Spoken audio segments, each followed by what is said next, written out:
New York, la ville-monde. La ville où tout est plus grand qu'ailleurs. La ville où chaque détail peut devenir un symbole connu de la planète entière. La ville de tous les contrastes, la ville qui a toujours fasciné les candidats à l'immigration. C'est vrai qu'on est dans une ville qui propose beaucoup de choses tout le temps, donc il faut savoir faire un tri. On a des expériences ici très enrichissantes, une vie un peu plus compliquée peut-être qu'à Paris, avec des enfants, mais on vit quand même tous les jours quelque chose de nouveau. Une grande différence aussi entre Paris et New York qui joue beaucoup dans ma vie privée et professionnelle, c'est que c'est plus facile d'être une femme à New York qu'à Paris.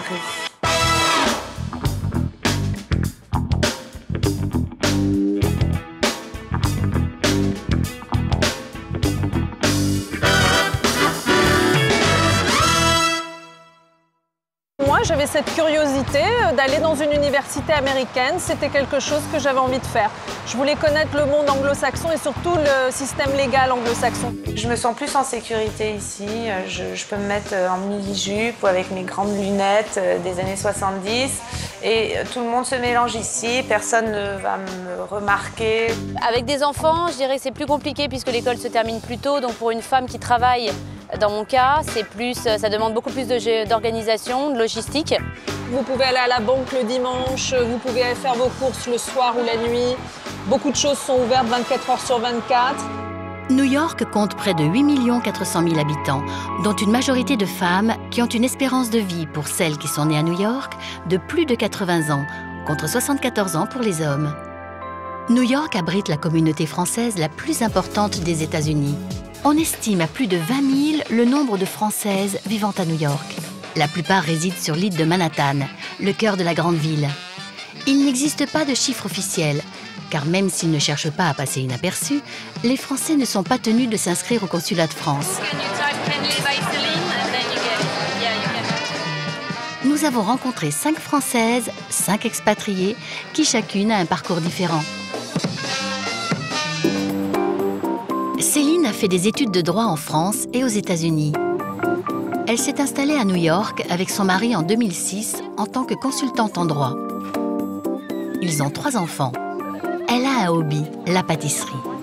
Un jour, un chef réputé apprécie les cannelés qu'elle vient de confectionner et lui conseille de valoriser ses talents de pâtissière. Elle abandonne le droit, crée une société et se met à fabriquer des cannelés et des financiers sur grande échelle. Elle développe son entreprise et vend ses cannelés aussi bien aux hôtels ou aux restaurants qu'aux particuliers. Naïla, 28 ans et célibataire, a grandi sur la Côte d'Azur.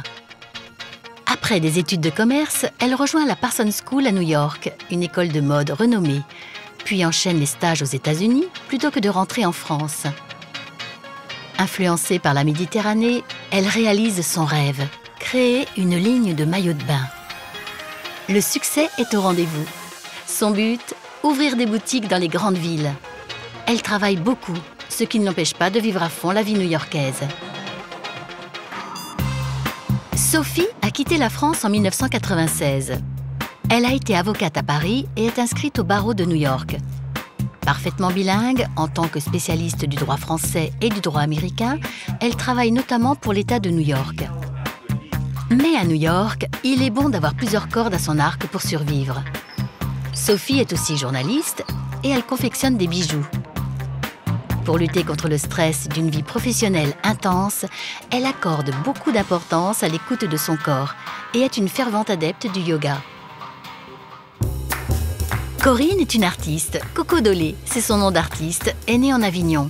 Elle est arrivée à New York en 1997. Elle est à la fois peintre, photographe et elle organise des expositions dans des pop-up galeries, des galeries éphémères. Elle est aussi danseuse et donne des performances artistiques. Après avoir vécu à Manhattan, elle s'est installée à Greenpoint, un quartier de Brooklyn devenu le refuge des artistes qui ont fui le Village, ou Soho à Manhattan, où les loyers sont devenus inabordables. Coco est mère célibataire et a une petite fille, Nour, qui est née à Brooklyn. Juliette, mariée, 2 enfants en bas âge, est journaliste spécialiste des bonnes adresses dans les grandes villes du monde. Elle travaille pour différents magazines et voyage beaucoup en tant que présentatrice d'une émission télé pour une chaîne française qui montre les coins et les recoins des villes. Juliette est arrivée à New York en 2003. elle déborde d'énergie et a une autre spécialité. Elle est styliste et a créé une ligne de vêtements féminins au style mélangeant l'esprit parisien et new-yorkais. Elle gère son entreprise avec son mari et ils viennent d'ouvrir une boutique dans le Upper East Side.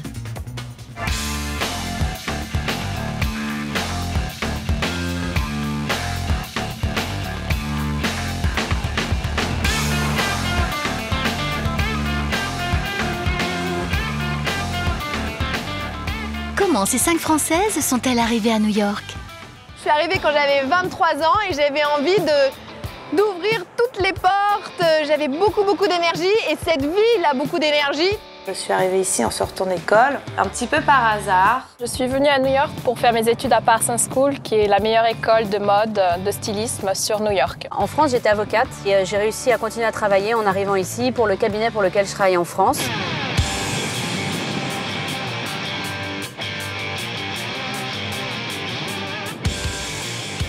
Qu'est-ce qui vous a frappé le plus quand vous êtes arrivée ici? Quand je suis arrivée à New York, ce qui m'a vraiment frappé le plus, c'est la générosité de cœur et d'esprit des gens. J'avais envie de plus de froufrou, de couleurs, de fantaisie. Et quand je suis arrivée à New York, en fait, j'ai trouvé tout ça et c'était complètement sous le charme. Et j'ai adoré cette grandeur, j'ai adoré cette foule, cette énergie. Il y a plein d'énergie, de vibrations excitantes. Et c'est vraiment une ville qui est en total mouvement constamment. C'est la ville du possible, je dirais, la ville où on peut donc monter pour moi une société et où tout est permis, c'est assez enthousiaste, il y a de l'énergie. J'ai cette possibilité d'admirer tous ces buildings et c'est là où on voit à quel point on est tout petit et que tout est énorme. Manhattan, c'est un vrai network, comme on dit, c'est une vraie toile d'araignée. La richesse de New York, c'est l'expérience qu'on y acquiert, l'enrichissement personnel, mais aussi la connaissance. C'est pas une ville qui m'a fait peur, au contraire, j'avais toujours envie de venir à New York. C'était un peu un rêve à l'américaine, comme on entend toujours. En fait, New York, c'est un village. On se connaît tous, dans mon milieu et dans le milieu de la mode, tout le monde se connaît, mais également au niveau de mes amis. Même les grandes tours, non, on se sent rassuré. C'est une ville aussi sécuritaire, on s'y sent bien. Je n'ai pas trouvé ça ni impressionnant, ni terrifiant. Ça ne m'a pas fait peur.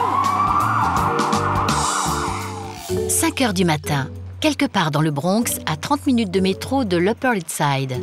Céline se rend à la cuisine qu'elle loue 5 heures par jour afin de suivre le travail de ses cuisinières qui chaque matin confectionnent les cannelés en fonction des commandes. Il y a des grosses commandes aujourd'hui, à peu près 800 cannelés, donc je vais donner un petit coup de main aux cuisinières qui sont là depuis 4h30 du matin. Ça va, on commence à être habitués et puis comme c'est tôt, on est moins dérangé par les coups de fil, les emails qui tombent, donc on reste concentré sur la cuisine, donc c'est pas mal. L'espace est bien moins cher dans le Bronx qu'à Manhattan. C'est pour cette raison que s'y trouvent notamment les cuisines industrielles que l'on peut louer à l'heure ou à la journée. J'ai 2 fours qui marchent à temps plein, toute la journée, toute la matinée, sans arrêt avec les cannelés, les financiers. J'ai accès aux grosses machines qui permettent de faire jusqu'à 16 litres de pâte de cannelé. Donc c'est quand même des grosses quantités. Donc là, j'ai les œufs, le lait et mes pâtes. Donc là, il va falloir que j'aille faire des courses parce que j'ai presque plus de lait. Pour réussir les cannelés, il faut des ingrédients frais. Mais au fait, qu'est-ce qu'un cannelé? Alors un cannelé, c'est une spécialité bordelaise. C'est assez unique comme pâtisserie parce que ça a cet avantage d'être caramélisé à l'extérieur et moelleux à l'intérieur. Pour fabriquer les cannelés, Céline a embauché une cuisinière mexicaine qu'elle a formée à cette spécialité française. Elle n'avait jamais fait de cannelé, elle se dirigeait vers des études d'infirmière, donc ça n'avait rien à voir. Mais comme quoi, on peut passer tout. Moi, j'étais avocate, je suis devenue entrepreneur. Réussir ces cannelés, ce n'est pas si simple. Ok, alors ça, c'est typiquement le souci parfois qu'on a, c'est quand les cannelés sortent de leur moule. Mais là, il y en a certains qui vont pas être beaux. Là, je sens, when they're not good, we have to remake them. Mais bon, certains vont être ok, je pense. Quand je fais ça, je me dis, je suis très très loin de mon métier précédent. Mais bon, être entrepreneur, on fait tout soi-même. Je fais ça et puis 5 minutes après, je vais avoir un coup de fil d'un client qui va me passer une grosse commande ou alors un interview avec la presse. Enfin bon, voilà, c'est très variable et ça qui est bien, c'est que ça change tous les jours. Une fois les cannelés terminés et emballés, il faut les livrer. C'est le rôle de Dario qui, dès 7 h du matin, se prépare à livrer les clients de Manhattan. We're on the B train right now. It's going to take us about half an hour to 45 minutes to get there.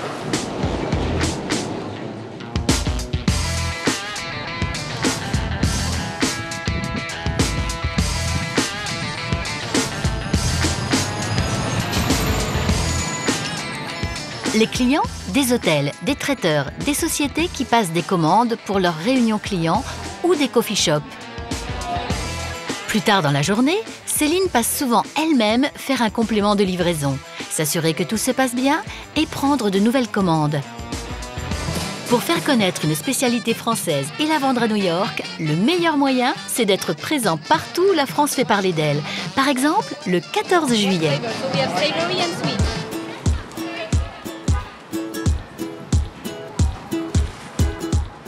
Le marketing façon Céline, c'est être là où il faut, montrer ses produits et les faire déguster.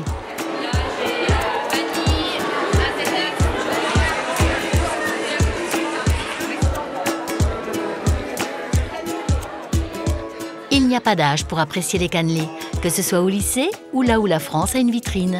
L'ambiance française, c'est important, oui, parce que non seulement, bon, c'est vrai qu'il y a des Français, mais il y a surtout beaucoup de francophiles, des Américains, des New-Yorkais, et qui donc sont très curieux de connaître tout ce qui a trait à la France, mais aussi au niveau culinaire. C'est une spécialité régionale que peu de gens connaissent. The vanilla one is a traditional one, but then we have caramel, which is one of our best flavors for the fall. Des jours comme ça, c'est beaucoup de travail parce qu'on fait à peu près 1000 cannelés dans la journée, donc c'est quand même une grosse production. En moyenne, je vends d'habitude entre 400 et 500 cannelés à l'approche des fêtes, donc on double la production. Oui, beaucoup de travail, mais les résultats sont là. Merveilleux.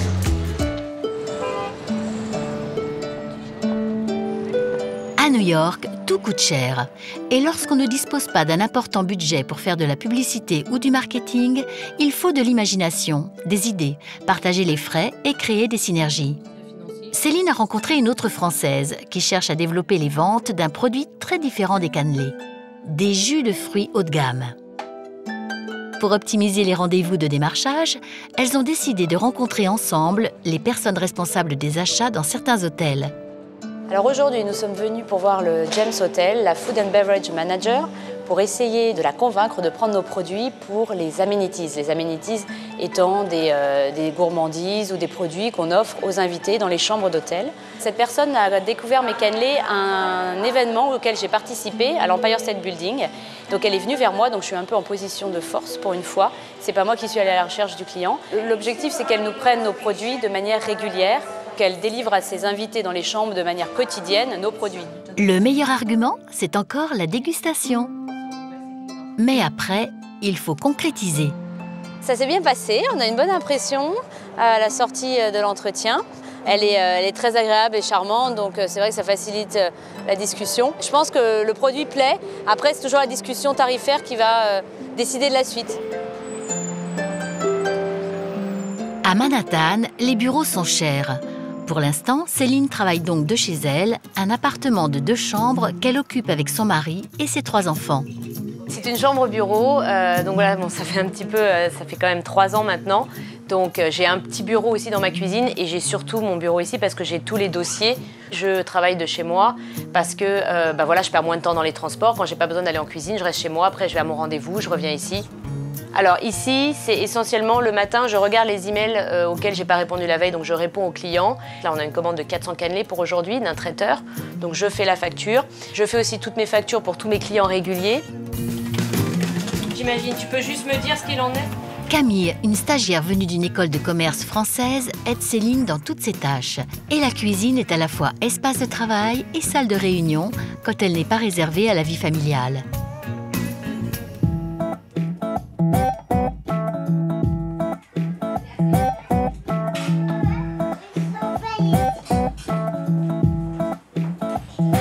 Lorsque Céline ne doit pas aller dans le Bronx, sa journée commence par le petit déjeuner des enfants. Félix, on mange tout, hein? Je prépare le petit déjeuner, mais en même temps, ce qui est assez challenging, on va dire, le matin, c'est qu'il faut préparer les lunchbox. Donc aux États-Unis, il y a très peu de cantines, donc il faut préparer le repas, les snacks du matin et le repas du déjeuner. Heureusement que nous sommes 2, donc mon mari m'aide beaucoup. Martin a un travail plus classique dans une grande société française implantée aux États-Unis. Et ils sont américains, ils sont nés aux États-Unis, donc ils maîtrisent l'anglais, c'est une chance extraordinaire. Brune, elle parle très bien anglais et très bien français. Elle passe d'une langue à l'autre sans problème, avec aucun accent dans les deux langues. Lollipop is a game when at the end when you clap, you blink, you lose. Quand on fait clap, si tu fermes les yeux, tu perds. Oui, l'école ici, c'est quand même c'est une question assez importante et à laquelle on doit se préoccuper 1 an à l'avance avant l'inscription des enfants. Ils ne sont pas au lycée français parce que le lycée français, c'est très cher. Donc la scolarité, c'est 22 000 $, donc c'est quand même exorbitant. Ils sont dans une école privée, petite, du quartier, et puis c'est un bon niveau. Et aussi parce que l'école publique, ça ne commence pas avant 5 ans. C'est vrai que sinon, la majorité des Américaines gardent leurs enfants chez elles avec une nanny jusqu'à 5 ans. Et à 5 ans, elles les mettent dans le privé, si elles ont les moyens, sinon c'est l'école publique. Au revoir Nelly, tu me fais un bisou? Ici, l'école se termine à 2h30. C'est aussi un autre point. C'est pour dire qu'en fait, à 2h30, la journée, pour les mamans, elle s'arrête. Ou alors, il faut avoir une nanny. Donc, en plus de l'école payante, il faut avoir une nanny qui vient chercher les enfants. Ils font des activités extrascolaires, etc. Donc, c'est bien. Mais ils ont aussi peu de vacances pendant l'année comparé à la France. Donc, ils sont assez fatigués. Donc, voilà, c'est une petite école de quartier qui a un bloc d'ici. Donc, ça, c'est bien parce qu'on y va à pied. Les enfants.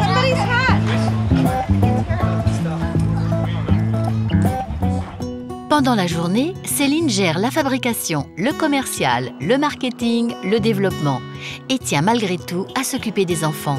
Alors le challenge, c'est d'arriver à l'heure, effectivement, parce que ma fille avait son cours de théâtre aujourd'hui, donc elle termine à 4h30, 5h. Et après, il y a le homework, la phase homework, qui est quand même assez intense.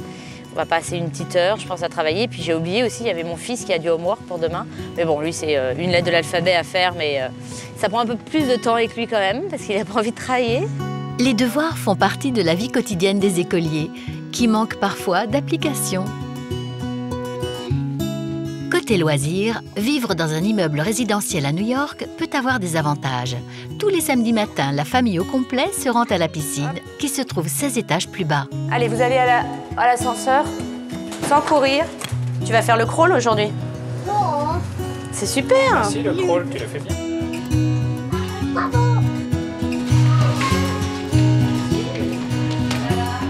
Il y a un instructeur qui va venir et les enfants ont cours pendant 1 heure, 1 demi-heure chacun.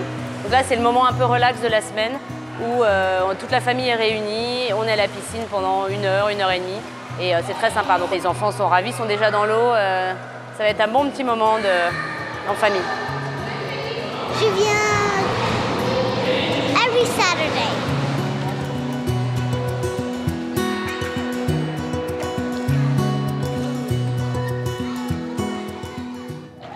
Mais les enfants ont aussi besoin d'espace. Parce que tous les jours, il faut emmener les enfants au parc. Sinon, dans un appartement, c'est quand même difficile avec 3 enfants. L'hiver, en plus, approchant, on peut y aller que 1 heure par jour. Normalement, on passe au moins 2-3 heures après l'école.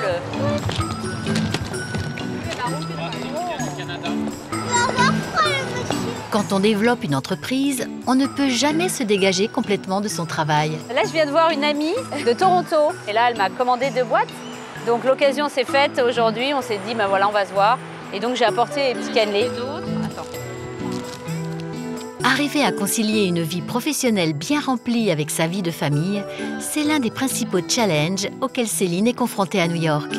Donc avoir 3 enfants à New York, par définition, on n'a pas beaucoup de temps qui nous reste. Avoir une femme entrepreneur en plus, c'est beaucoup d'investissement de temps, d'investissement d'énergie. Comme moi, mon métier, c'est le marketing et que Céline, initialement, c'est le droit.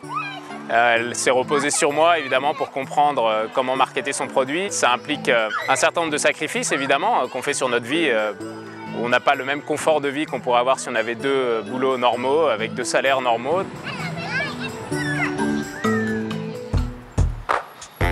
Pour développer ses ventes, Céline cherche à installer un point de vente dans un quartier branché au sud de Manhattan. Alors là, on est dans Soho. C'est très trendy, c'est des petits cafés, des boutiques un peu uniques. C'est vraiment un coin qui a été développé en plusieurs années, qui a explosé. Alors là, je t'amène à un endroit qui s'appelle Baked by Melissa. Donc c'est une petite boutique, en fait, c'est une fenêtre qui s'ouvre d'un magasin où une personne vend des mini cupcakes, donc à différentes saveurs. $1 le mini cupcake. Les mini cupcakes se vendent très bien dans la rue, alors pourquoi pas les cannelés? En attendant, Céline cherche à placer ses cannelés dans tous les points de vente possibles. La pâtisserie française est implantée ici depuis plus de 20 ans, donc c'est vraiment une référence.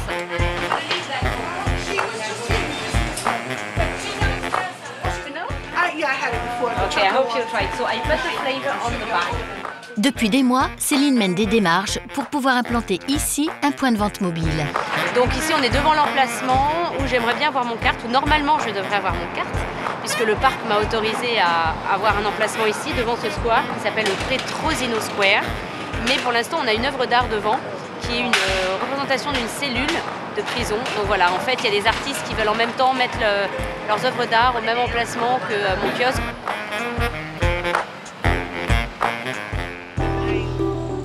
Toutes les occasions sont bonnes pour faire connaître les cannelés. Et Céline répond présent pour participer à un événement dans une galerie de photos française. On veut rendre la photographie d'art plus accessible, voire accessible à tous. Donc ça veut dire édition limitée, photo originale, mais des éditions un petit peu moins limitées qu'une galerie traditionnelle, ce qui nous permet de baisser les prix.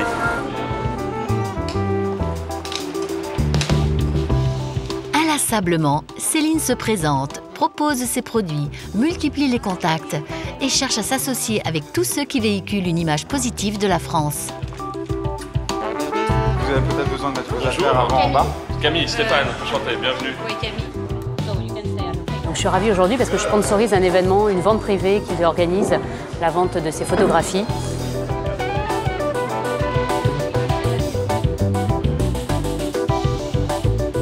How are you? This is a cannelé. Have you ever tried? Never. Okay. That's very good. À New York, une des clés du succès, c'est le network, le réseau de contacts. Alors, il arrive même que les cannelés sponsorisent la remise des Emmy Awards. Alors le networking à l'américaine, ça consiste à rencontrer des personnes par le biais d'autres personnes. Et c'est toujours comme ça que des liens professionnels se nouent. Éventuellement, pour moi, débouchent sur des nouvelles commandes. On touche une clientèle qui peut être très intéressée par les cannelés. C'est un produit unique. Ils sont toujours en quête de découvrir des nouveaux produits. Il y a des célébrités ce soir. Je ne sais pas lesquelles, on les verra. J'espère qu'elles m'appelleront. Et en tout cas, j'étais ravie de pouvoir sponsoriser cet événement.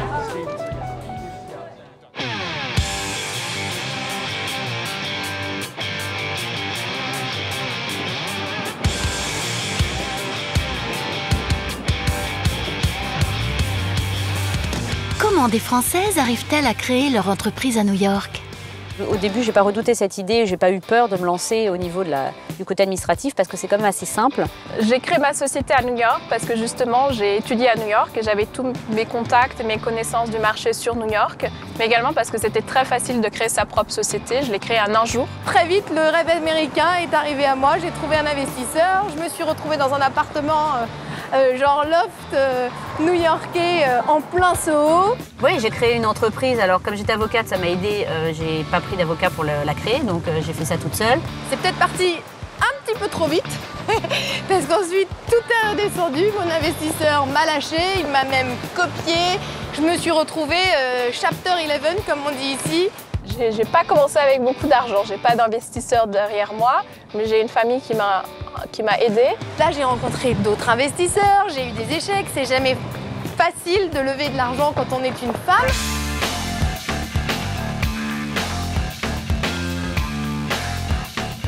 Quelles sont les principales difficultés que vous avez rencontrées en arrivant à New York? C'est toujours le logement. Quand on arrive à New York, trouver un appartement ou même une chambre, c'est très difficile. Il faut être non seulement patient, mais constant. Continuer à croire en soi, malgré tous les déboires qu'on peut rencontrer. J'ai étudié pendant de très longues heures, donc physiquement, ça a été, je pense, la chose la plus dure que j'ai pu faire. Passer le bar exam, c'est vraiment une épreuve, ça dure 3 jours. Quand on est français, quand on habite à New York, tout le monde vous dit « Ah là là, les papiers, les visas ». Ça, c'est une grande source de soucis pour beaucoup de Français. Il faut montrer au gouvernement américain que vous avez tous les fonds pour financer votre présence ici. Vous ne pouvez pas être une charge pour l'État. En revanche, le côté un petit peu plus difficile, c'est que justement, tout le monde monte sa boîte, tout le monde a un projet intéressant, tout le monde recherche des investisseurs. Donc j'ai réussi à lever des fonds depuis 9 mois. Donc c'est autour de 200 000 $. Pour pouvoir ouvrir un point de vente, construire une roulotte, c'est à peu près 30 000 $. Oui, on se fait arnaquer parfois quand on arrive à New York. Mais heureusement, ça s'est bien terminé. Le gros challenge, en fait, c'est de garder la tête froide. On rencontre souvent Naila dans le Garment District, ce quartier qui est le centre de la mode new-yorkaise depuis le début du XXe siècle. Un quartier où tout est lié à l'art de confectionner des vêtements. Alors là, on est sur la 7e avenue, qui est l'avenue de la mode à New York. Et c'est là où il y a vraiment tous les salons, toutes les grandes marques sont dans la plupart de ces immeubles autour de nous. Et chaque grand styliste américain a cette petite plaque par terre, signée du nom du designer. Naila n'a pas encore sa plaque gravée sur la 7e avenue, mais ça marche bien pour elle depuis qu'elle a lancé sa ligne de maillots de bain en 2008. Partie de rien, Naila a réussi à vendre ses créations dans une centaine de points de vente à l'international et elle fait de plus en plus parler d'elle dans la presse. D'ailleurs, ça marche tellement bien qu'elle est confrontée à des problèmes de développement. Effectivement, je cherche des bureaux sur New York et c'est un peu la galère parce que tout est très cher et il n'y a pas beaucoup d'espace disponible. Donc là, je vais voir des bureaux que j'espère prendre pour la société. Ce sont des bureaux déjà fournis avec showroom, avec réception, mailing. Donc c'est très intéressant comme projet pour Naila. Et ce sont que des bureaux mode, autour de la mode, que des stylistes qui ont leur bureau ici.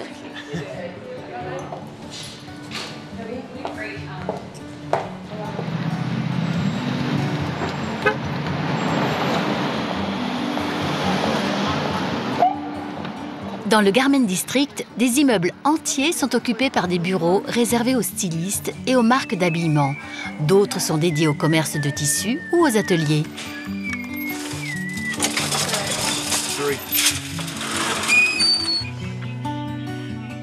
Là, on est chez Mood, qui est un revendeur de tissus de fin de série, de marques assez connues. Et donc, je viens chercher des inspirations de tissus, d'imprimés, de couleurs pour ma prochaine collection. Le Garment District à New York est un peu comme le Sentier à Paris, où il y a beaucoup d'ateliers de confection, de magasins de tissus, où on peut faire des petites quantités sur place et rapidement. Dans les années 1950, 75% des vêtements vendus aux États-Unis venaient du Garment District. Je suis venue voir Nelson, qui est un petit atelier de couture à New York et qui me fait certains échantillons de mes maillots de bain hommes et avec lequel je travaille depuis 3 ans. C'est vrai que c'est beaucoup plus facile et les délais sont de 3 semaines par rapport à d'autres ateliers ou usines en Chine qui est de plusieurs mois. Pour présenter ses produits, Naila loue ponctuellement des showrooms. Notre best-seller, c'est en fait le short éco-friendly. Donc c'est fait à partir de bouteilles de plastique et c'est recyclé. Donc cette année, on vient de sortir la collection robe de plage. On a également celui-ci qui a été notre best-seller au maillot de bain femme, qui est dans un tissu Extra Life italien.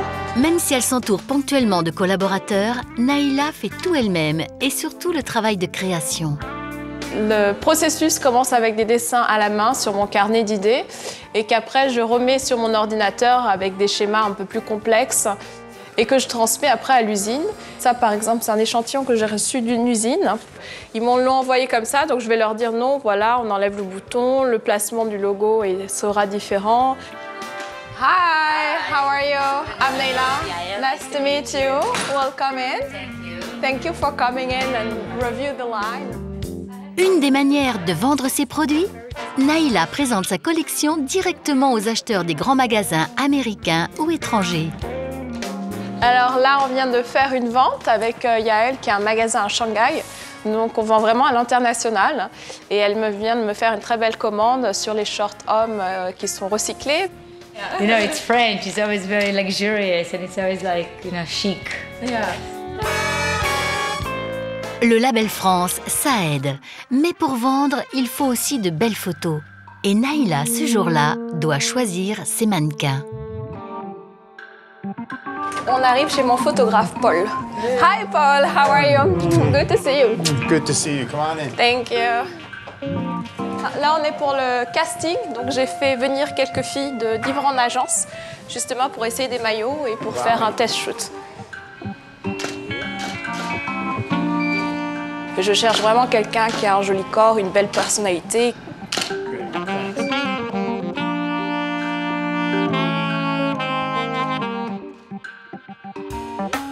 So it's very vintage. Yeah, yeah.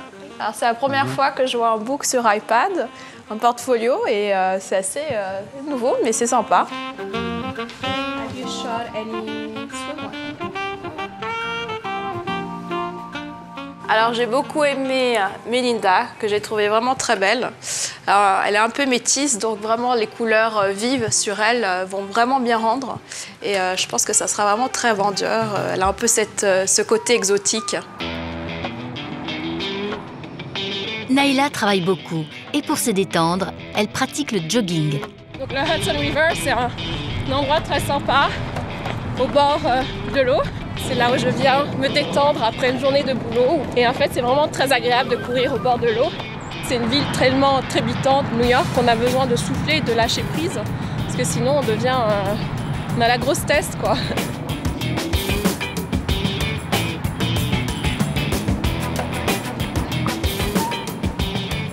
Un autre lieu où Naïla aime aller pour se décontracter, le Meatpacking District. En quelques marches, on arrive dans une étonnante oasis de calme et de végétation. Une réalisation récente qui connaît un grand succès à Manhattan. Nous sommes sur le High Line, qui est mes endroits préférés pour me balader, me promener à New York. C'est des jardins suspendus qui sont très agréables. C'est une ancienne voie ferroviaire, en fait réhabilitée en jardin. Ces rails étaient utilisés à l'époque pour le transport de la marchandise de viande dans le Meatpack. C'est par milliers que les touristes et les New-Yorkais viennent désormais se promener sur la High Line. Ce qui n'empêche pas Naïla de rêver qu'elle viendra l'été se faire bronzer ici, en maillot de bain.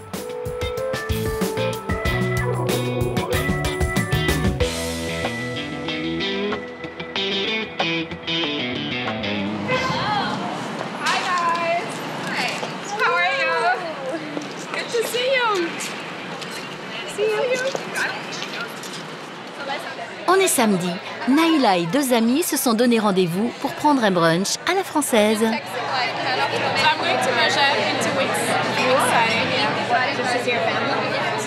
C'est une petite brasserie française dans le Meatpack à New York. Et je suis en train de déjeuner avec mes copines américaines. C'est typique du samedi, on fait notre brunch, on papote entre filles et voilà. Et donc il y a mon amie Christy et mon amie Morgane qui sont toutes les deux dans la finance et que je connais depuis très longtemps et qui sont vraiment mes meilleures amies à New York. Après le brunch, nos trois jeunes New-Yorkaises célibataires décident de traverser la rue pour se rendre dans un autre lieu bien français où l'on aime faire la fête.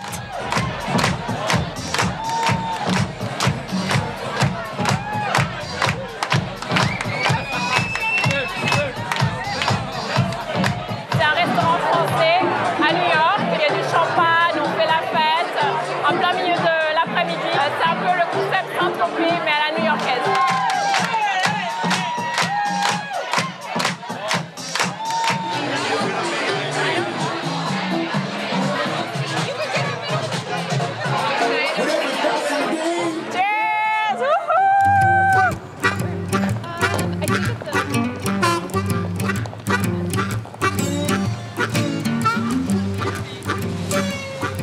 Autre activité bien féminine du samedi, le bar à ongles.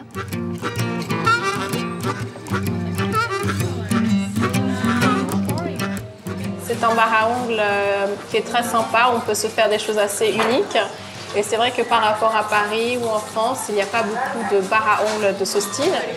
Là, on est dans le bar à ongles qui est un peu plus luxueux de ce qu'on peut trouver sur New York.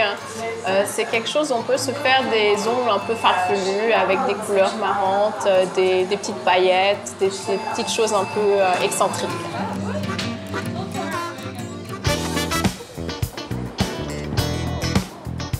Fin novembre, les Américains célèbrent le Thanksgiving, une des fêtes les plus importantes aux États-Unis.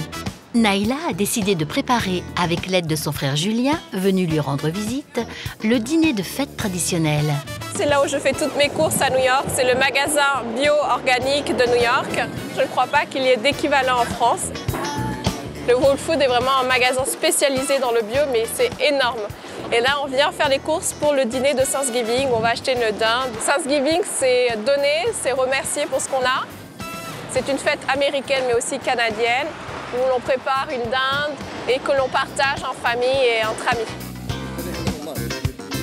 Le boucher a dû nous expliquer comment préparer la dinde parce qu'on n'a aucune idée. Ce sera vraiment le Thanksgiving préparé par les Français à la française. Naïla habite un appartement à Chelsea. La dinde. Le boucher à Whole Foods nous a expliqué qu'on devait mettre la dinde dans ce plastique-là avec les épices, secouer et mettre dans le four. La préparation de la dinde du Thanksgiving par des Français peut être une aventure. Et attends, ils disent qu'il faut secouer combien de temps? Il faut respecter scrupuleusement la recette. Environ 3 heures, donc là on l'a mis environ 2 heures. 2 heures, il reste 44 minutes. On s'est bien débrouillé. C'est bien débrouillé. Rien n'a explosé, rien n'a pris feu. Petit ravioli.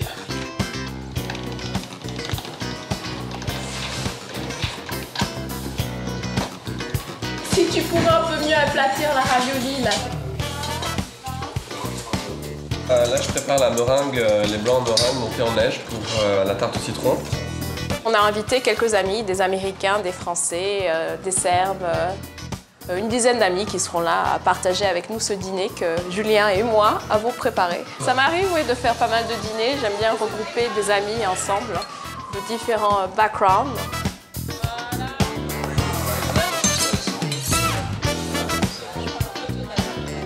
Quelques amis, une dinde de 4 kilos, de la farce et toute une série d'ingrédients font la réussite du repas de Thanksgiving, surtout s'il est arrosé d'un bon vin français.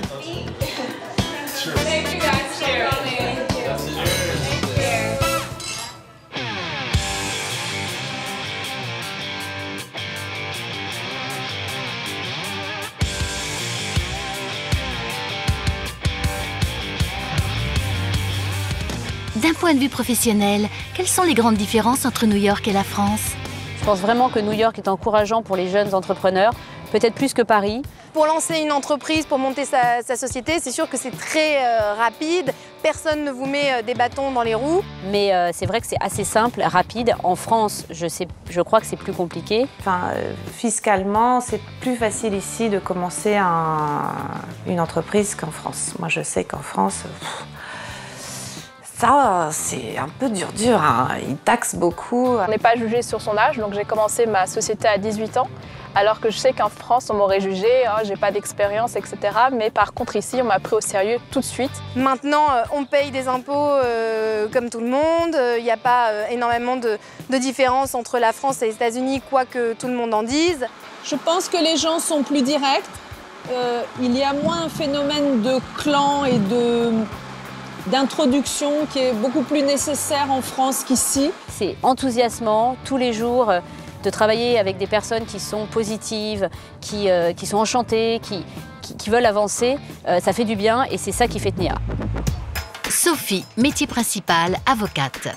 Elle habite la 58e rue. Ce matin-là, elle doit se rendre dans le quartier du Bronx pour une plaidoirie. Elle ne dispose pas d'un cabinet fixe, elle est très mobile et elle transporte en permanence ses dossiers dans son sac qu'elle appelle son bureau à roulettes.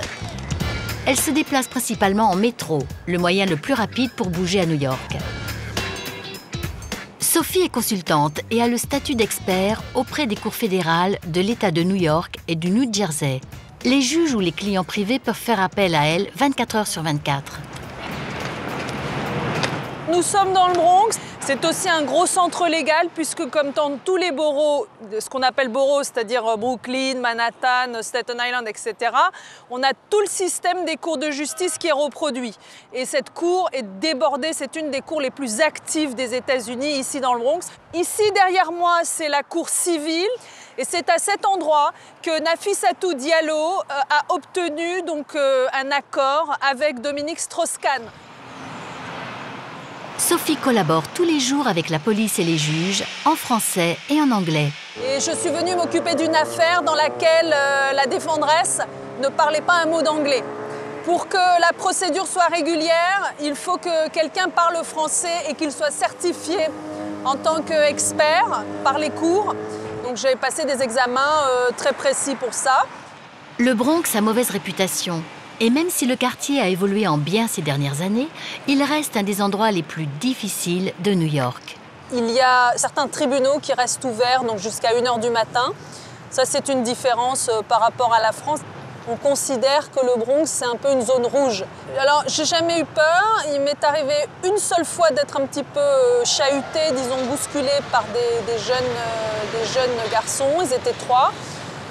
Et je leur ai dit très clairement que s'ils souhaitaient s'attaquer à moi, il y aurait des répercussions puisque j'aurais à ce moment-là leur ADN. Et je leur ai dit que ça serait quand même dommage de passer 25 ans en prison. Alors là, on est devant un bail bond. C'est un des exemples de business qui fonctionne 24 heures sur 24. Et c'est là où vous venez chercher votre garantie financière pour garantir que vous allez vous représenter devant le juge à la prochaine audience.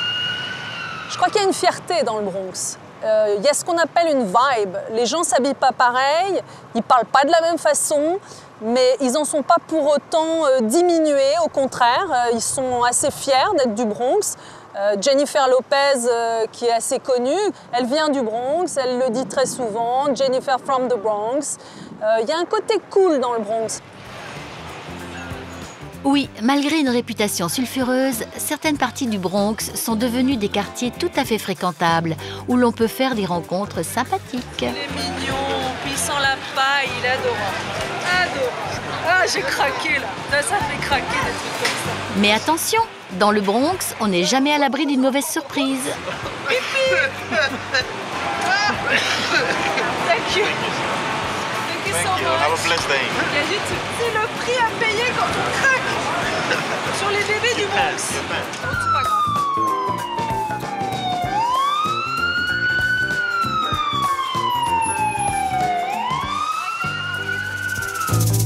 Retour à Manhattan, dans le Village.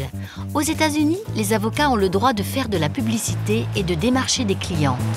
Sophie a un rendez-vous avec une cliente potentielle qui crée et vend des bijoux.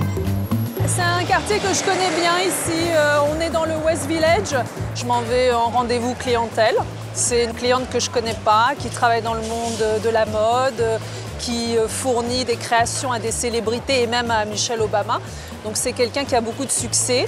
Aux États-Unis, on est au service du client. Donc je vais essayer de me mettre à son service, de voir exactement ce dont elle a besoin. Catherine Angel développe son commerce de bijoux. Elle a besoin de conseils juridiques car elle est avant tout une artiste. I design pretty fabulous pieces for everyone from locals to celebrities, and she plans on helping us get the brand to the next level. It's really great to have a legal advisor because as an artist, you want to be an artist and you want to continue to be creative, and you don't want to have to really worry about the business and the legal side of things, but yet it's also important. Sophie comprend bien les besoins de Catherine, car elle aussi confectionne des bijoux. Même si ce n'est pour elle qu'une activité marginale, Sophie crée les bijoux qu'elle a envie de faire et reçoit régulièrement des commandes. Alors, je suis venue chercher du cuir parce que c'est une cliente qui voudrait un bijou avec du cuir. Je fais aussi des bijoux pour le plaisir et aussi pour faire plaisir à mes clientes qui veulent des choses très spécifiques. Donc, il faut les rendre contentes. Je connais plein d'avocats qui sont des artistes pas possibles, qui font des œuvres d'art, des sculptures. Bon, moi, il se trouve que mes bijoux ont été mis dans un magazine et que ça m'a obligée à créer un petit business autour. À New York, le métier d'avocat n'est pas incompatible avec celui d'artiste. Ça, c'est de l'or. Ça, c'est du quartz rose, de l'améthyste. Je suis en train de reproduire une pièce que j'avais déjà faite en plusieurs couleurs. Et là, j'ai une cliente qui m'a dit, moi, je le voudrais vraiment en cuir. J'ai pas trouvé en cuir, mais j'ai trouvé en daim. Ce sera très joli pour elle. C'est une femme italienne, très sophistiquée, donc je pense qu'elle appréciera. But nobody can deny that there is a luck factor. In New York, Sophie Pearson, M&M. Autre casquette de Sophie, elle est aussi journaliste. Nous sommes devant donc l'immeuble de M&N. M&N, c'est une chaîne câble indépendante de la ville de New York. C'est vraiment la chaîne des New-Yorkais. J'ai produit plusieurs émissions. J'ai fait en fait une étude sur la mafia. Je suis encore journaliste. Je contribue à l'Huffington Post. J'écris, je produis moi-même certaines pièces que je soumets à des rédactions comme TF1 ou TV5 Monde. Je continue, mais simplement, c'est pas ma seule activité. Beaucoup de New-Yorkais ont une vie professionnelle très dense, d'où l'importance de pouvoir décompresser. Près de chez elle, Sophie apprécie le calme du parc Riverside et de ses habitués. Bonjour monsieur, il va pas bouger, hein? Ça va? La ville de New York favorise l'installation d'œuvres d'art en plein air. C'est vraiment intéressant cette notion de musée en plein air. C'est quelque chose qui est très agréable à New York. On peut voir des œuvres d'art non seulement dans les musées, mais aussi à l'extérieur. J'aime bien cet aspect-là à New York, c'est la culture. On est tout le temps stimulé au niveau de l'œil, mais aussi au niveau cérébral, parce que c'est aussi une ville où on apprend beaucoup.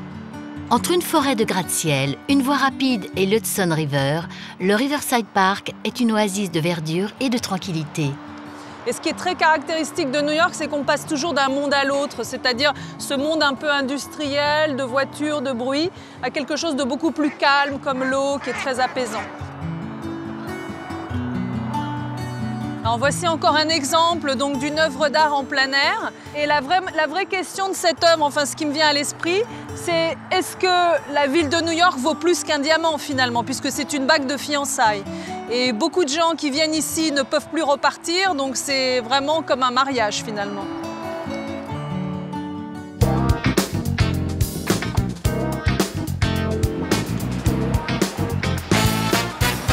Comme la plupart des expatriés qui ont pris le rythme new-yorkais et qui travaillent beaucoup, Sophie aime se poser dans des lieux qui rappellent l'Europe.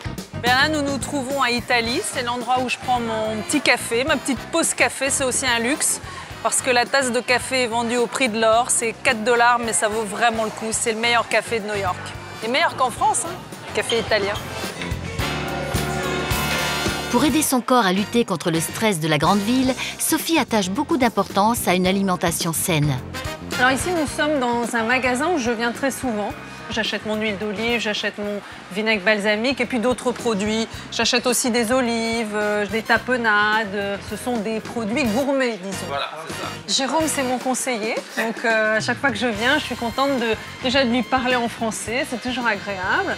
Votre suprême de pistache, qu'est-ce que c'est ça? Alors, la suprême de pistache, alors ça, c'est un produit qui vient directement de Sicile. C'est de la pistache avec l'huile d'olive.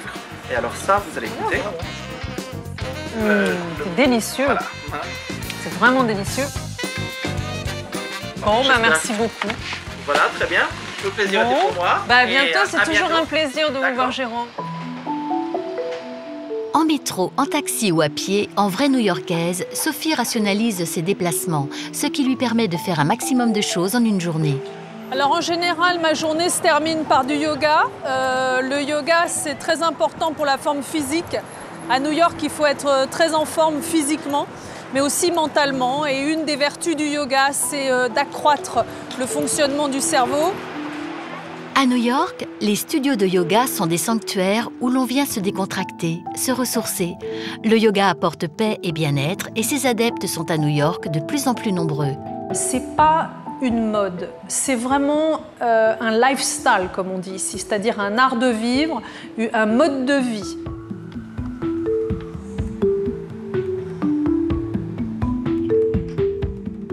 Il me semble que la nécessité d'être en forme physique, c'est plus important à New York parce que notre système de santé, malheureusement, coûte une fortune.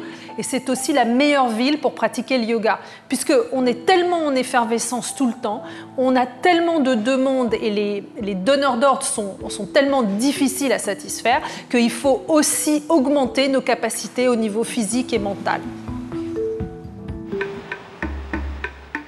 Pour échapper au stress et s'évader facilement à New York, il suffit parfois de se déplacer de quelques pâtés de maison.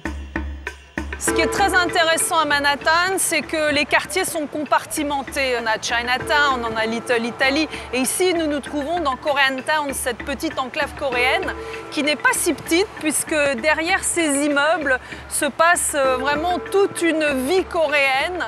Ça va du karaoké au spa ouvert 24 heures sur 24, restaurant coréen. C'est comme ça qu'on peut s'évader en 30 secondes à New York. À Koreatown, Sophie trouve d'autres moyens de s'occuper d'elle-même et de son corps. Les Coréens connaissent tous les secrets de l'art de se relaxer et de méditer. Ils ont une spécialité, le spa doté d'un igloo inhabituel. Donc derrière moi, c'est un igloo de jade. C'est en fait un sauna coréen qui est fait donc avec la pierre de jade, qui a elle-même, de par la radiation, un effet sur la santé et qui est très bénéfique. Greenwich Village, un quartier que Sophie connaît très bien car c'est ici qu'elle a poursuivi ses études de droit à l'Université de New York.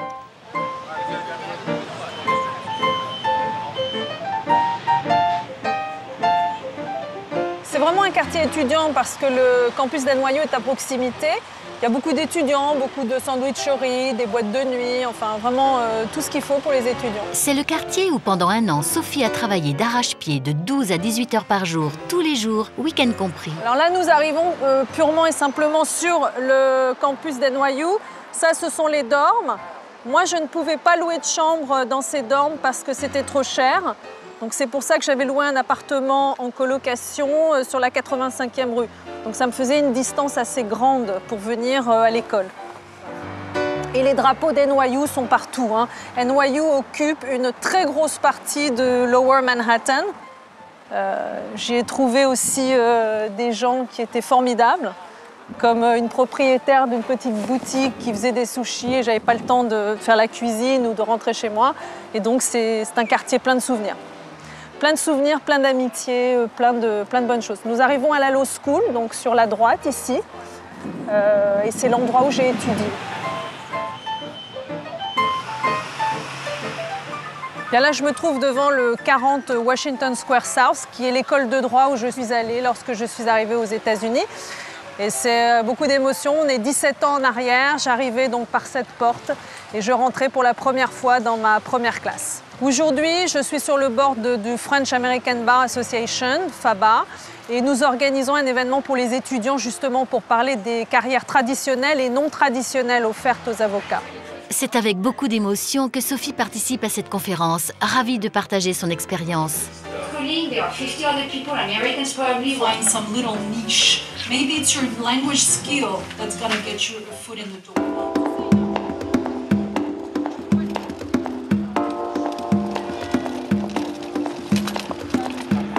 En fin de semaine, la grande ville ralentit le rythme et Sophie a l'habitude de prendre un verre avec son mari et des amis dans un de ces lieux insolites tellement nombreux à New York. Vendredi soir, donc après une dure semaine, je retrouve mon mari au château. Mais c'est pas vraiment un château, c'est l'endroit qui s'appelle le château. Nous sommes à l'arrière d'une église qui était avant, dans les années 60-70, une boîte de nuit. Cette église a été transformée en mall. Ce qu'on appelle un mall, c'est avec des petites boutiques à l'intérieur, donc c'est assez joli. Et à l'arrière, un restaurant s'est créé qui s'appelle donc le château. Donc c'est assez sympa d'aller au château en plein Manhattan.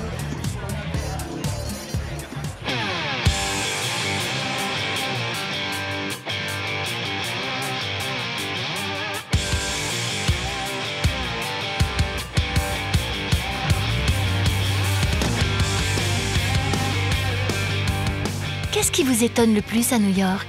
New York est une ville qui croit aux gens, qui croit aux espoirs, qui croit aux rêves. Je crois que ce qui caractérise New York d'abord, c'est l'énergie, les gens, leur volonté d'être vraiment disponible, d'être direct, d'être efficace. Travailler ici, il y a un enthousiasme tous les jours avec les Américains qui est quand même assez agréable. New York est une ville très internationale avec des gens du monde entier, des gens de différentes cultures, de différents backgrounds. D'ailleurs, j'en perds mon français. C'est ça qui est génial, c'est que vous pouvez vraiment partager, échanger sur tous les soucis que l'on rencontre. Les gens se croisent, se côtoient, ont des relations, se racontent leur vie, quelle que soit leur fonction ou leur métier.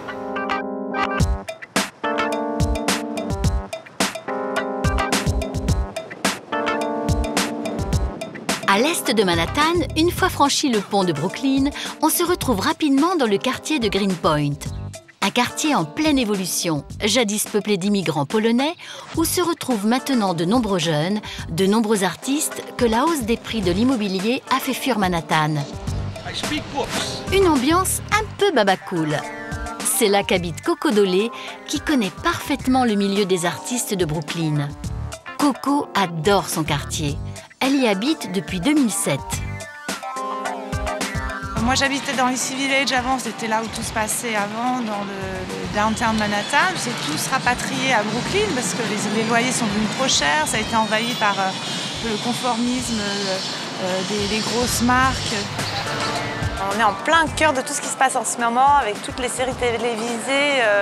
Le L World, c'était une série télévisée sur les lesbiennes. Et maintenant, il y a Girls, c'est un truc que moi je regarde tout le temps. Et c'est une série qui est un peu l'équivalent de Sex in the City, mais à Brooklyn.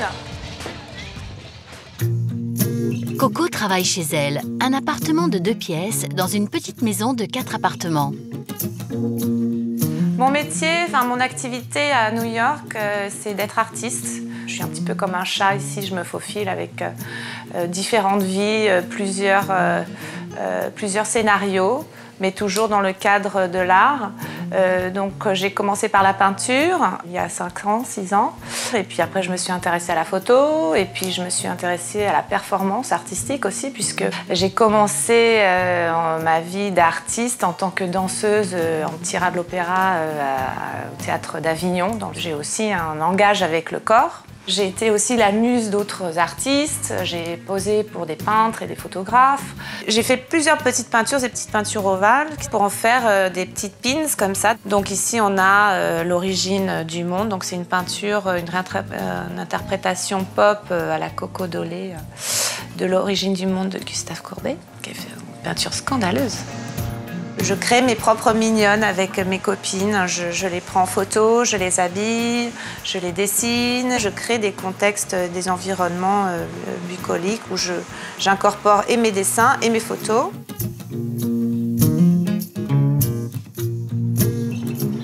Coco habite son appartement depuis 2 ans. Elle y vit seule avec sa fille qu'elle a 5 jours par semaine.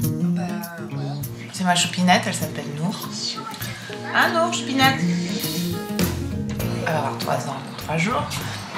Et elle est née à la maison, comme beaucoup d'enfants de mes copines dans mon environnement. Ça se passe couramment. Je suis entourée d'une communauté de femmes qui croient au retour un petit peu à la nature, au côté naturel du corps humain. Et on le fait, quoi. On donne naissance aux enfants à la maison comme avant. Tous les matins, Coco conduit Nour à la crèche à vélo. Je suis dans une mégapole, mais dans un village. À Manhattan, je ne prendrais pas le vélo, par exemple. Il y a beaucoup plus de circulation en ville. Les taxis jaunes, ils sont complètement fous. Tout le monde est toujours à l'arrache là-bas. Ici, on est plus tranquille. Allez hop! Make a right! Prête?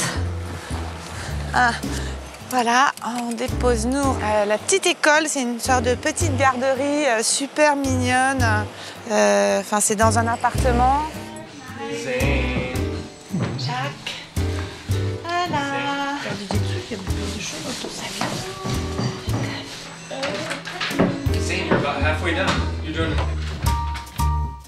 C'est une petite crèche privée, oui, donc c'est à peu près $80 la journée quand même.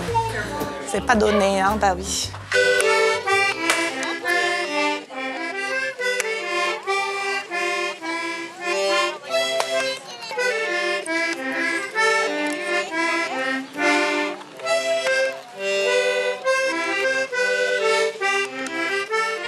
Le quartier de Greenpoint était auparavant entièrement couvert d'arbres, d'où son nom. En français, l'endroit vert. On est à Greenpoint dans un parc qui s'appelle McGorlick Park. C'est à côté de chez nous. C'est un parc super agréable, un peu plus secret que les autres parcs de Brooklyn. Et on s'est rassemblés ici pour l'anniversaire de ma fille. Elle a 3 ans. Coco a invité ses amis qui ont aussi des enfants en bas âge et avec qui elle partage la manière retour à la nature d'élever les enfants.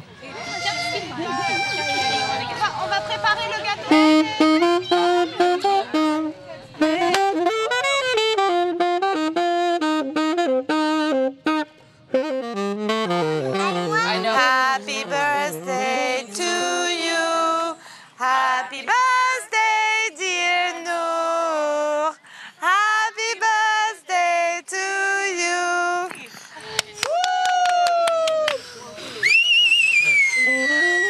Well, that's an American cake, right there. C'est un vrai gâteau américain, ça.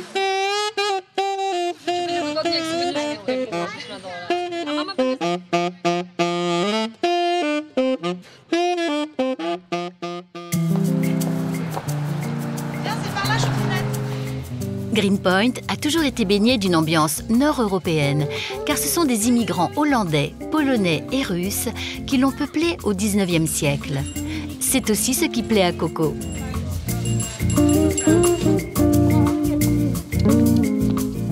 On va faire un petit tour dans le quartier, on va voir des copines, des boutiques, où tout est accessible à pied et à vélo. J'essaie de faire en sorte que toutes mes activités professionnelles et privées restent dans ce quartier parce que ça me plaît beaucoup. C'est aussi un quartier où l'on peut vivre avec le sens de la débrouille, avec des budgets modestes, si l'on prend le temps de fouiner. C'est une boutique pour enfants à Williamsburg, très fréquentée par toutes les mamans du quartier. C'est l'endroit où on fait des petites trouvailles d'habits. Donc c'est basé sur l'idée des articles de seconde main. Ici on dit second-hand store.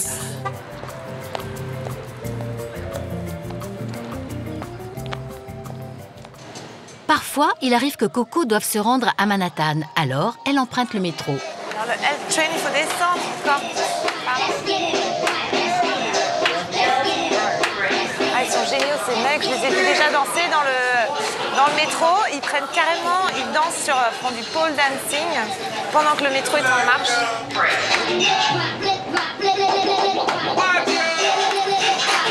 Et voilà, le spectacle commence, ça n'arrête pas.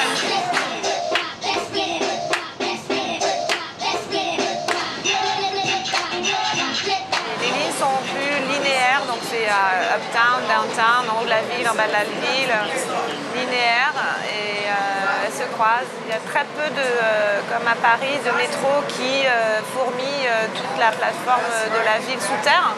Donc il faut bien connaître la ville et bien connaître les métros. C'est très facile de s'y perdre. Alors moi j'étais complètement paumée au début quand je suis arrivée là. Je ne comprenais rien du tout.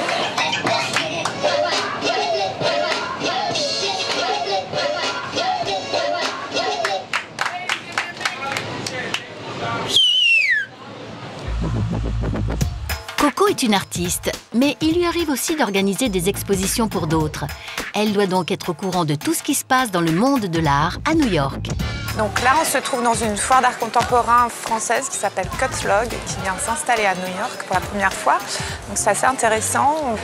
Il y a un mix de galeries françaises et américaines.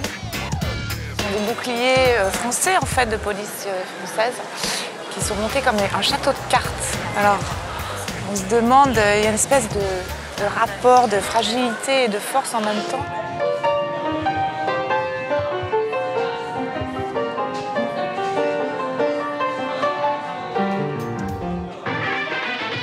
L'art à New York, c'est très important, c'est de plus en plus important. Donc de plus en plus d'activités autour de l'art, de plus en plus de galeries, de plus en plus d'artistes. C'est très démocratique, l'art maintenant. Ça devient la nouvelle façon de penser, de philosopher.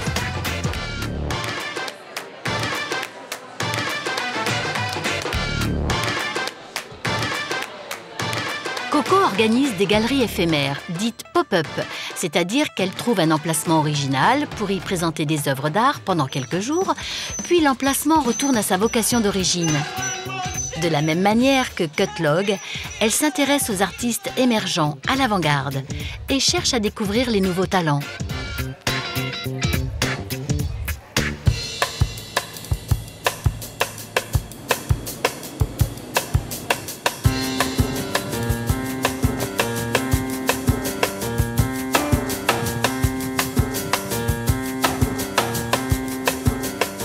Autre exposition, autre lieu. Nous nous trouvons sur une petite île qui s'appelle Randall's Island, qui est entre la presqu'île de Manhattan et le Queen.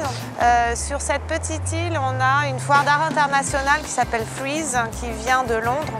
On a une grande sculpture érigée par un artiste américain qui s'appelle Paul McCarthy, qui était à l'origine un artiste expérimental. Dans les années 70, il faisait beaucoup de performances. Ça commence à 30 ou 40 000 $ ici, ou peut-être 15 000, ce serait le plus petit prix, alors qu'à Cutlog, 15 000, ce serait le plus gros prix. Les foires d'art contemporain sont quand même des foires à but commercial.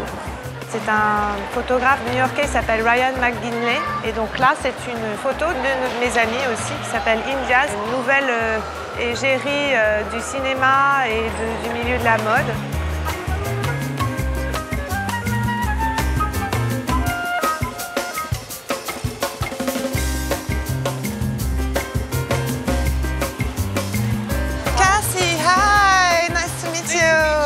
I was just telling her I love the work and I've seen it at your gallery. Il y a aussi bien de la photo que de la sculpture, de la peinture, des installations, de la vidéo, des collages. Toutes les variantes de l'art contemporain aujourd'hui sont représentées dans cette foire internationale.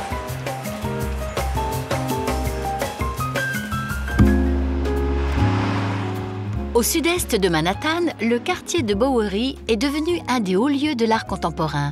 Alors qu'il y a peu, cette avenue était encore un des lieux les plus pauvres, un des endroits les moins fréquentables de New York. Coco a décidé d'y organiser une soirée événement, un soir où le monde de l'art est en effervescence, car de nombreuses galeries, ce jour-là, organisent des vernissages. C'est là où il y a toutes les plus grosses galeries maintenant s'installent dans le coin, c'est Downtown Manhattan. On est entre le East Village et Soho. C'est un espace qui est géré par une de mes amies. Elle me prête son espace. D'habitude, elle le loue à des prix assez élevés quand même. Pour Coco, cette soirée est importante car elle présente à la fois une performance, un show chorégraphique et un film sur cette performance avec une musique originale spécialement composée pour la soirée. C'est un petit peu différent de ce que je fais d'habitude. Là, c'est une installation et une performance avec une collaboration avec deux autres artistes. Un artiste qui a fait le film avec moi et aussi avec Pierrot qui a composé une musique originale pour la performance que je vais donner tout à l'heure. Ça, c'est le début d'un peu d'une sorte de mythologie. C'est le début d'un mystère.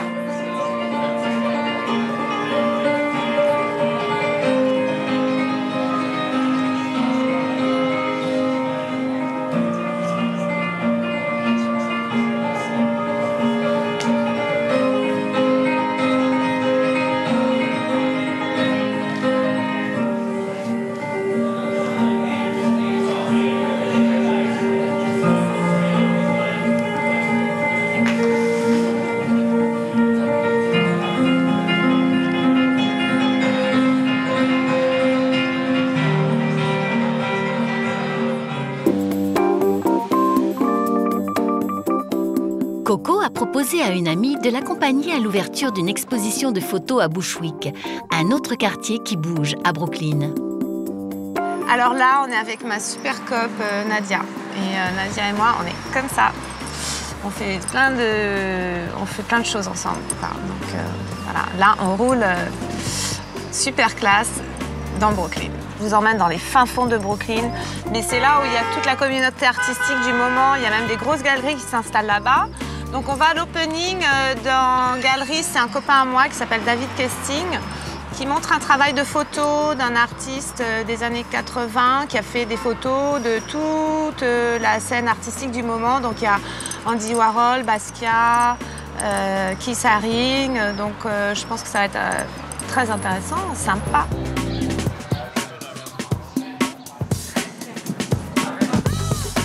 Et ben voilà, t'as Jean-Michel et puis Andy. Andy Warhol, photographié par Ricky Powell dans les années 80. Ricky Powell qui présente quelques-unes de ses photos vintage. I shot a lot of stuff in the 80s. This is actually one of the first photographs I took. That was cool. That I like that. Le lendemain, quelques rues plus loin. On se trouve à Bushwick, dans le quartier qui est pullule d'artistes du moment. C'est une vente aux enchères pour financer le magazine WagMag. C'est le magazine des galeries de Brooklyn. Et on va voir comment ça se passe pour financer un magazine par une vente aux enchères. C'est une forme assez humoristique d'organiser une vente aux enchères avec une forme théâtrale, une espèce d'aspirateur là qui brasse les tickets. On achète des tickets à l'avance qui sont à peu près $250 le ticket. Mais si vous êtes pioché par l'aspirateur, donc vous avez le droit de choisir en priorité l'œuvre que vous voulez. Toutes les œuvres qui sont exposées, ce sont des donations d'artistes de chaque galerie qui participe dans les galeries Brooklyn. Les artistes donnent les œuvres personnelles, les œuvres d'art pour faire bénéficier le magazine. Je suis excentrique, pas barge, excentrique.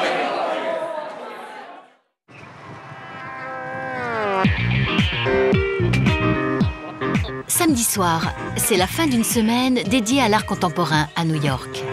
Coco se rend à un cocktail à Chelsea avec Barbara, une de ses amies.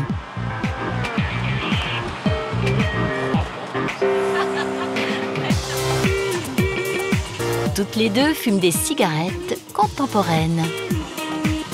C'est des cigarettes électroniques qui sont vraiment très pratiques à New York puisqu'on n'a plus le droit de fumer, ni dans les bars, ni dans les restaurants, ni dans les endroits publics, même dans les parcs. Dans les parcs, ils vous interdisent de fumer complètement. On va dans le quartier des galeries à New York, donc on va à Chelsea, un peu la crème de la crème des galeries américaines. On vous emmène dans un endroit très particulier. On vous emmène sur le toit d'une galerie aussi française, donc dans un contexte américain-français. À New York, on aime organiser des événements sur les toits. C'est quand même extraordinaire qu'ils construisent toujours à New York. Et avoir une terrasse sur le toit, c'est le nec plus ultra pour une galerie. Nous sommes chez Valérie Cueto, une galerie où l'on vient admirer et choisir les œuvres d'art sur rendez-vous. Il y a un Daniel Buren d'ailleurs qui est juste là derrière.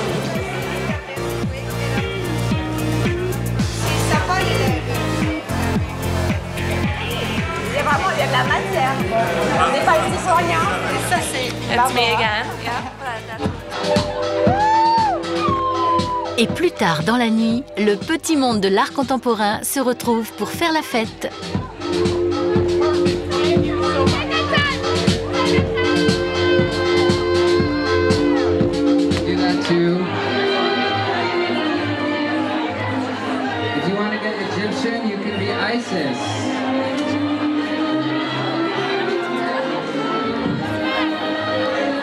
This is getting better. People are dancing to music dance party.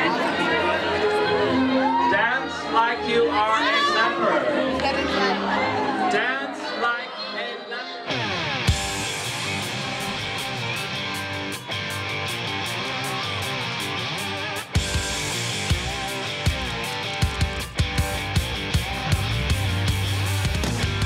Du côté de la vie privée, quelles sont les principales différences entre la vie à New York et la vie en France? Bien sûr, en France, on aurait les parents, donc ça nous aiderait un petit peu plus. Ici, c'est assez sportif quand même, de temps en temps, tout gérer à deux. On se sent moins étriqué ici, je pense mentalement qu'à Paris. Il s'avère qu'aujourd'hui, pour moi, New York est la ville par rapport à mes idées, par rapport à mon travail et par rapport à ma vie familiale qui correspond le mieux. J'arrive à être organisée. Ici, on est toujours sur le qui-vive, hein. On doit toujours se battre finalement pour exister. C'est vrai que le fait de ne pas avoir la famille, ça ne permet pas de souffler de temps en temps ici, donc c'est un petit peu dur au niveau du rythme. On arrive à la fin de l'année, on est un petit peu sur les rotules. Non, alors pour les enfants, je ne sais pas d'où vient cette idée que New York est compliqué. J'ai pas eu une vie en France avec des enfants, donc je me référence un peu à ce que disent mes amies qui ont des enfants. Elles courent tout le temps, elles sont toujours par monts et par vaux quand elles travaillent, donc ça doit être la même chose que moi. Je pense que c'est un faux mythe de la part des gens de se dire que New York n'est pas du tout pratique pour avoir des enfants, bien au contraire.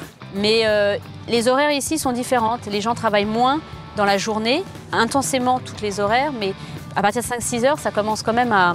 On relâche un petit peu. Alors qu'en France, je sais que jusqu'à 20 heures, on travaille tard. Donc voilà, j'ai du temps pour mes enfants, un petit peu plus que si j'étais en France. Juliette Longuet habite avec son mari et ses 2 enfants à Central Park South, au sud de Central Park. Un quartier plutôt sympathique, car Central Park, c'est un peu la campagne au cœur de la ville. Juliette se rend à son bureau dans le Upper East Side en traversant le parc à pied. Alors j'habite au pied de cet immeuble.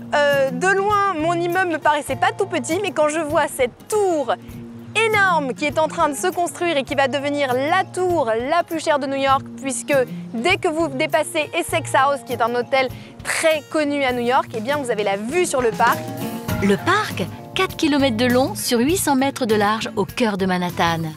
Le parc est vraiment adoré de tous les New-Yorkais pour plusieurs raisons.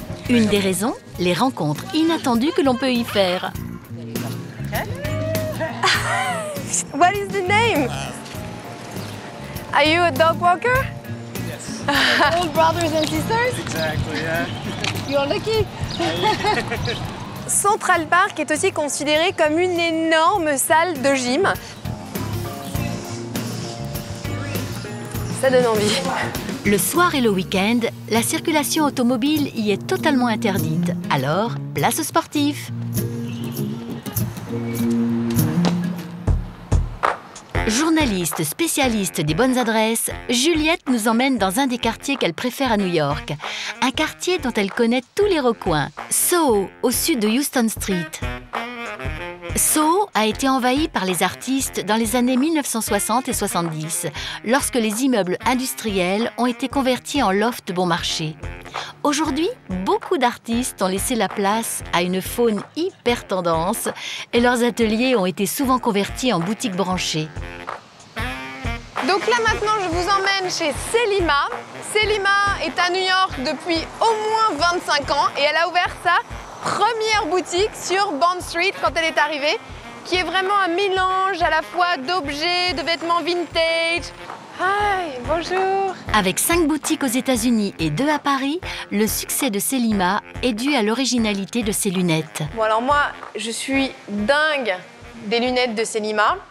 Ce que j'aime, c'est surtout leur forme très particulière avec toujours cet esprit vintage. Ah, c'est marrant ça. Donc celle-ci un petit peu mouchetée, parfait pour la tendance panthère de la rentrée. Et elles existent pour l'été en rose. Oui, quand vous arrivez chez Selima, il faut se lâcher. La voilà. Des lunettes originales, mais aussi des sacs, des chapeaux, des bijoux.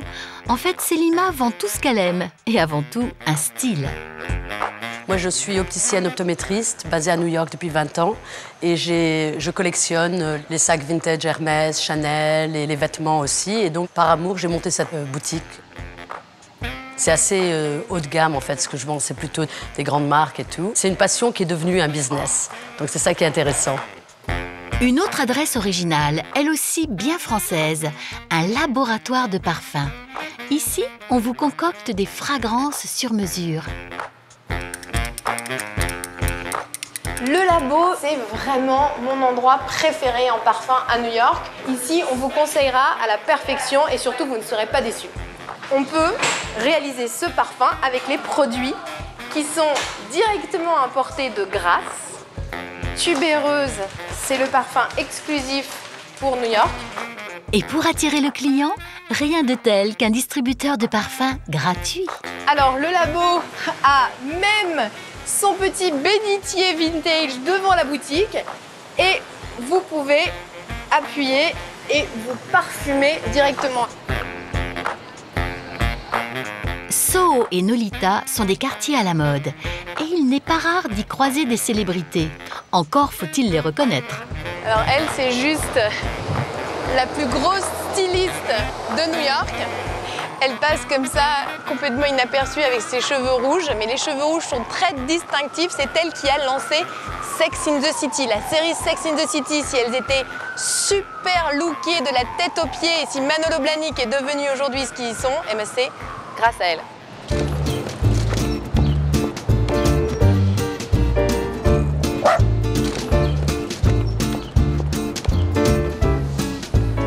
Plus au nord, il est un quartier que Juliette connaît aussi très bien, le Upper East Side, aux alentours de la 70e rue. Ici, elle connaît tout le monde et tout le monde la connaît. C'est notamment en parlant avec les gens que Juliette apprend à découvrir un quartier et ses bonnes adresses.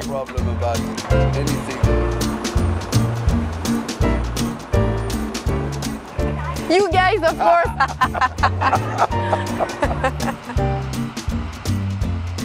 La 70e rue est bordée de maisons de ville à l'architecture étonnante.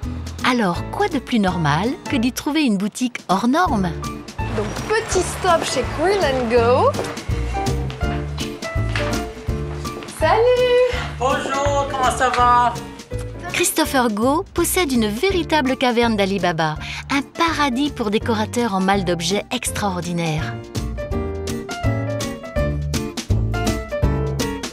Nous vendons les choses insolites, rares, exclusives, oui. Et donc, comme tu dis, un cabinet de curiosité.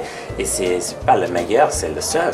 Exact, exact. Et donc, on va dans toutes les parties du monde pour montrer aux gens aux États-Unis les choses fabuleuses qui existent dans les autres pays. En plus de son métier de journaliste spécialiste des bonnes adresses, Juliette a un autre métier auquel elle se consacre de plus en plus. Elle est styliste et elle a lancé sa ligne de vêtements. Elle a même ouvert sa propre boutique dans une de ses belles demeures de la 70e rue. Tout le charme de cette boutique, c'est justement la Turnhouse. L'explication, une petite maison sur 2 étages comme il y en a beaucoup à New York et à Londres. Alors cette fois, je vous emmène en haut. Et voilà pour l'effet surprise, une boutique à 2 étages, presque comme si l'on était chez moi. D'ailleurs, je pense qu'à l'époque, ça devait être un appartement.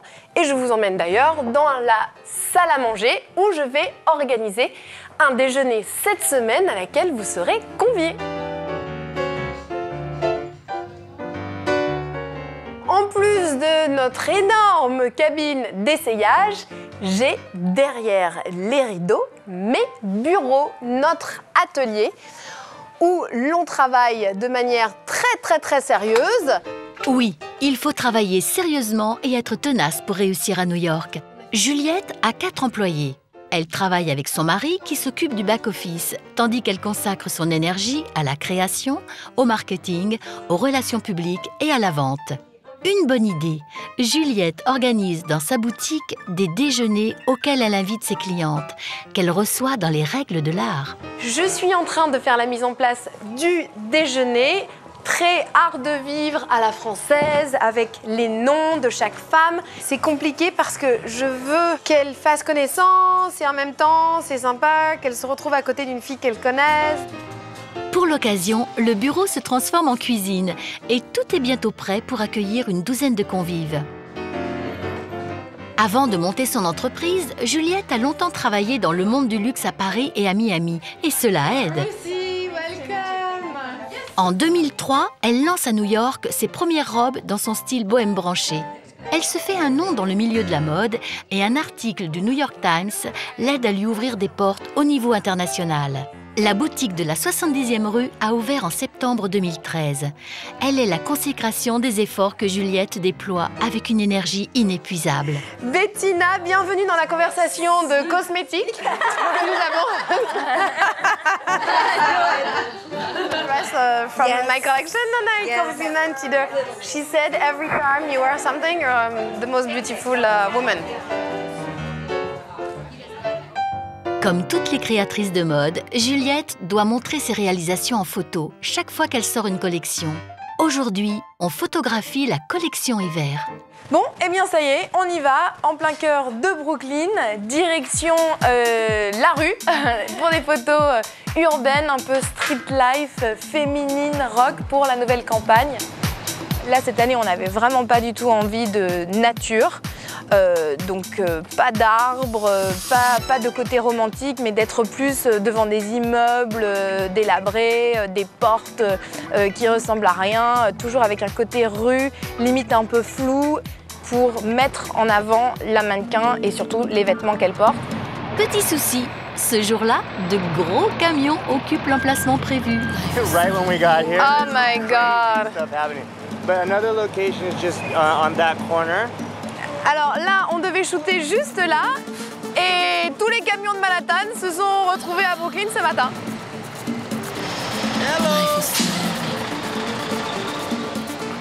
Mais tout finit par s'arranger. Ça y est, c'est parfait, tous les camions sont partis, donc finalement on garde notre spot. Vous pouvez lui montrer à la mannequin les poses? Very natural, very hanging out. This one is great. Looking right at me.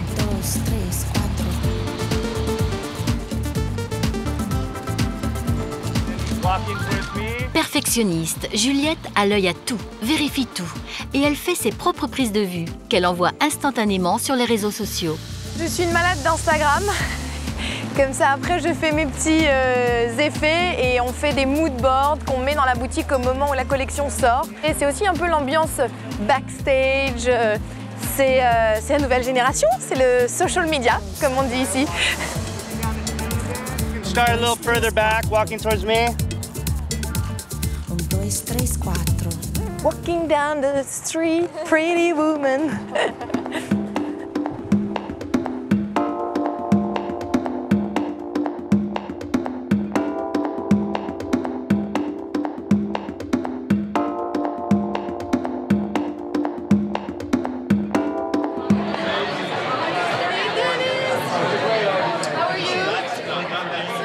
Donc ce soir, nous sommes dans une charity, comme on les appelle à New York. Il y en a énormément et les New-Yorkais adorent se retrouver pour défendre une cause. La cause du jour, rassembler des fonds pour donner à des jeunes défavorisés l'occasion de s'exprimer sur des problèmes de société à travers le cinéma. Alors, c'est quand même assez rare de se retrouver dans une maison new-yorkaise, une énorme townhouse. Et voilà, cette famille ce soir ouvre les portes pour cette œuvre caritative. La manière de lever de l'argent ce soir, c'est un peu comme les vraies charities à l'américaine. Vous pouvez bider. Vous avez plusieurs lots et des iPads qui sont mis à disposition. Vous avez juste à cliquer sur bid. Bider en français signifie en quelque sorte faire une offre.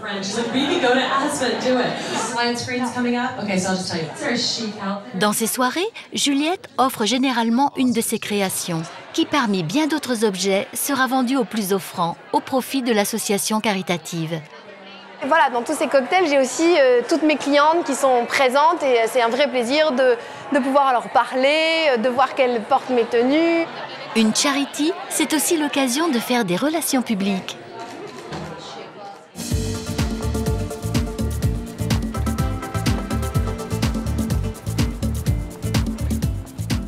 À New York, quand on lance une entreprise, il faut être visible et il faut se démultiplier pour être présent partout. Il faut travailler énormément, ce qui n'empêche pas de joindre l'utile à l'agréable.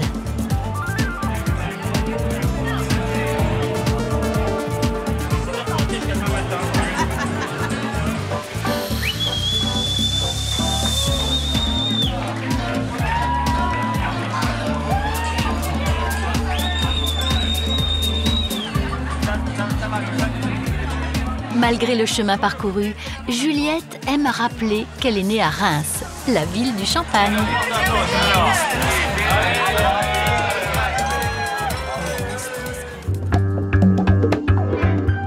Vivre à New York, c'est un choix, un effort, un plaisir. Pour s'intégrer, il faut se faire au rythme, au mélange des cultures, à l'individualisme. Il faut trouver ses repères et savoir que tout ici se fait et se défait très vite. Les Français sont de plus en plus nombreux à s'installer à New York.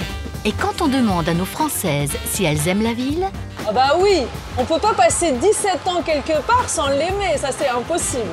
J'adore et je suis ravie de pouvoir exercer ce métier ici. J'aime New York parce que c'est une ville qui me permet de toujours me réinventer. J'adore New York, I love New York.